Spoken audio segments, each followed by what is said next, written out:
in the past you've supported the carbon tax and defended Prime Minister Justin Trudeau's stance on the carbon tax. Why now? Why are you, coming out with this now? Absolute horse shit answer coming in 3, 2, 1. Well, I think there's two things, Lindsay. One is that, and that's right, and it's worked. It has had some impact in terms of reducing our emissions, making things more efficient. But as I said in my remarks, and I think certainly colleagues would know and people would know, it has become very divisive for Canadians. It's the perceptions of the impact, the negative impacts of the carbon tax on households without fully recognizing the positive impacts of the rebate has made this more of a divisive issue. It's been fed by misinformation and lies, quite frankly, by the Leader of the Opposition, but okay. We are in this situation. And it's important that climate policy has broad buy-in.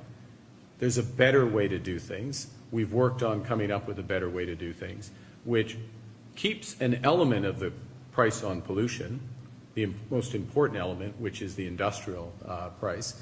And I'll just point out for those who may be interested that really what we're looking at is almost 90% of the emissions reductions are coming from the industrial side. So a little more than, it depends on the year, but somewhere around 10, 11% coming from households. So we've worked a way where we're going to get greater reductions on the industrial side, some household reductions driven by incentives, the carrot, not the stick, and have those industrial users pay for them. So this is a better, in the end, it's a better solution that builds off of what was there before.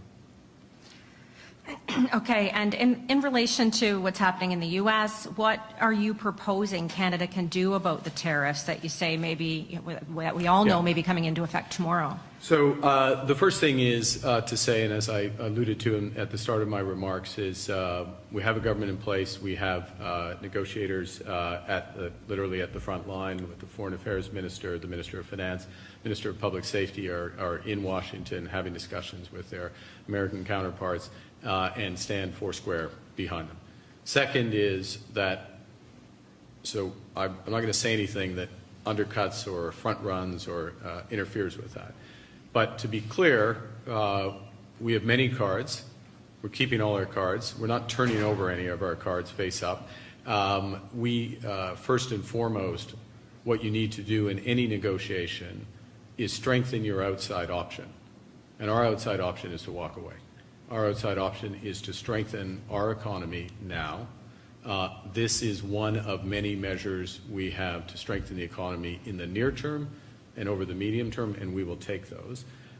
We clearly have signaled, and there should be no doubt for anyone in the United States, that we will impose retaliatory dollar-for-dollar tariffs if these measures are put in place. We will target those tariffs where they have maximum impact in the United States and minimum impact in Canada.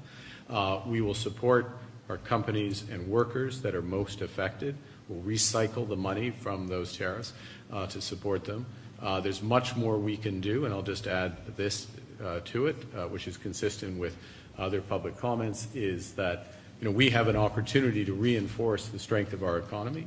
We have an opportunity to make our economy work better as one economy, and we have an opportunity, as I said in my remarks, candidly, to take advantage of what's happening in the United States. They're taking their eye off the ball on some big issues that are going to be fundamental, not just to the future of our planet, but to the competitiveness of companies. So let's take advantage of that and move forward. Next question.